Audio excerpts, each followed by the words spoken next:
कहते हैं उम्मीद पर ही दुनिया टिकी होती है। कुछ ऐसी ही उम्मीदें जो है शिक्षक अभ्यर्थियों के बीच भी कायम है, क्योंकि शिक्षक बहाली का रिजल्ट जब जारी हुआ तो कुछ ऐसे अभ्यर्थी हैं जो 1 नंबर से, 2 नंबर से, 3 नंबर से या कट ऑफ मार्क्स तक करीब पहुंच के असफल हो गए, यानी मेरिट में शामिल नहीं हो सके। तो वैसे अभ्यर्थी लगातार सप्लीमेंट्री रिजल्ट का इंतजार कर रहे हैं।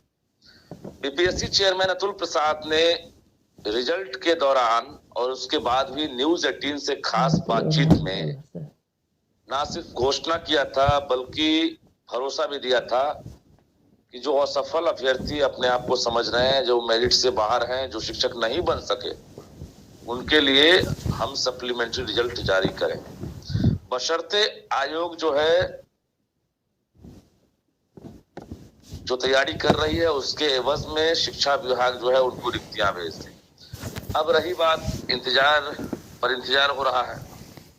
लगातार जो अभ्यर्थी हैं वो सवाल पूछ रहे हैं, ट्विटर कैंपेनिंग चल रही है, इसके साथ साथ व्हाट्सएप, मेल या अन्य माध्यम से लगातार आयोग के साथ साथ शिक्षा विभाग के अधिकारियों के पास जो शिक्षक अभ्यर्थी हैं प्राइमरी से लेकर 11-12 तक के, वो फरियाद लगा रहे हैं।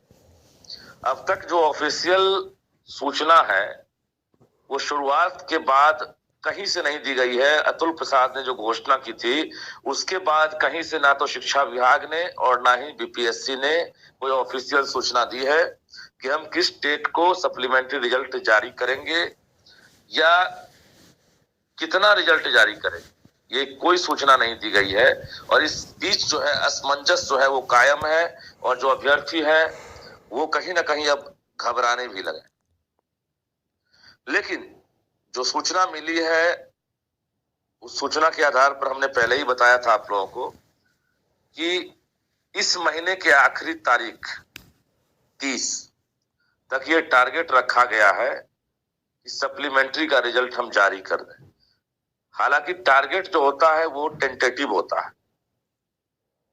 टारगेट घोषित तिथि नहीं है, वो एक टेंटेटिव डेट है और आयोग की तैयारी है कि इस दौरान हम रिजल्ट जारी कर दें। यानी 30 नवंबर तक जो है हर हाल में प्राइमरी से लेकर 11-12 यानी +2 तक का जो रिजल्ट है उसको हम जारी कर दें। इसको लेकर कयास जो लगाए जा रहे थे वो कहीं ना कहीं से फिलहाल सही साबित हो रहा है, क्योंकि कल दोपहर से पहले शिक्षा विभाग ने रिक्तियों की पहली सूची आयोग को भेज दिया। यानी जो सूची भेजी गई है उसके मुताबिक लगभग 5000 के आसपास जो रिक्तियां हैं वो आयोग को प्राप्त हो चुकी है। लेकिन चूंकि अब सप्लीमेंट्री रिजल्ट है और जो मेरिट में नहीं आने वाले जो छात्र छात्राएं हैं, जो अभ्यर्थी हैं, उनकी संख्या लाखों में है। ऐसे में कहते हैं कि ऊंट के मुंह में जीरा वाली कहावत जो है चरितार्थ होगी। लेकिन हम बता दें, परेशान नहीं होना है। पहली सूची गई है और आयोग अगर पहली सूची के एवज में अगर रिजल्ट जारी कर देता तो शायद अभ्यर्थियों को ही नुकसान होगा, हड़बड़ी में गड़बड़ी हो जाएगी। मतलब आप समझ लीजिए कि अगर बहुत दबाव अगर दिया जाएगा तो आयोग को जो अभी रिक्तियां भेजी गई है उसी के आधार पर रिजल्ट जारी कर देगा। लेकिन बता दें आपको कि आयोग ने इंटरनल जो खबर है कि शिक्षा विभाग से फिर से बाकी रिक्तियों के रोस्टर को क्लियरेंस करने के लिए फिर से एक बार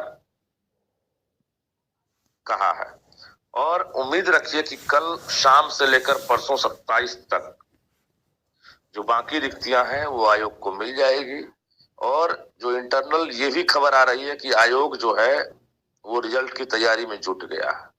चूंकि अब दिन कम है, लेकिन चूंकि 30 नवंबर तक रिजल्ट जारी करने का टारगेट है, क्योंकि अगले माह है उनके बीच सबसे बड़ी जो संकट की स्थिति है, असमंजस की जो स्थिति है, यही है कि हम सप्लीमेंट्री रिजल्ट का इंतजार करें या हम जम के तैयारी करें या हम TRE-2 में बैठे। यहां पर इसलिए भी असमंजस है क्योंकि वक्त नहीं है और अगले महीने पहले सप्ताह से ही परीक्षा शुरू हो रही है TRE-2। एक तरफ रिजल्ट पर ध्यान, दूसरी तरफ परीक्षा की चिंता। ऐसे में किताब लेकर अभ्यर्थी अगर तैयारी के लिए बैठेंगे भी तो उनके दिमाग में यही हिट करता है कि अरे हम तो बॉर्डर लाइन तक पहुंच गए, 52 पर गया है कट ऑफ और हमारा तो 51 पॉइंट या 51 हमारा पहुंच गया, या 52 में हमारा दूसरा कैटेगरी है, कुछ भी है।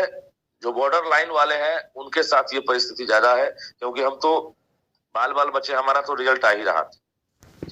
तो ऐसे अभ्यर्थी ज्यादा परेशान होंगे और स्वाभाविक है, लाजमी है, उनकी परेशानी समझ भी सकते हैं हम, क्योंकि जो कैटेगरी वाइज है उस आधार पर रिजल्ट दिए गए हैं, जिला वाइज रिजल्ट दिए गए हैं, और जो सप्लीमेंट्री का भी रिजल्ट जारी होगा वो भी इसी आधार पर होगा, जिला वाइज और कैटेगरी वाइज रिजल्ट जारी होगा। अब किस कैटेगरी में अभ्यर्थी नहीं पूरे होते हैं, किस में ज्यादा अभ्यर्थी हैं, इस पर कैलकुलेशन आयोग ने शुरू कर दिया है करना, और ये कैलकुलेशन के बाद जो अभ्यर्थी इच्छा रख रहे हैं कि हमको कुछ डेटा मिल जाता, तो डेटा जब आपको मिल ही जाएगा तो फिर रिजल्ट का क्या मतलब रहेगा। इसलिए किसी प्रकार का कोई डेटा अभ्यर्थियों को नहीं मिल पाएगा, क्योंकि हम तक भी वो डेटा नहीं पहुंच पा रहा।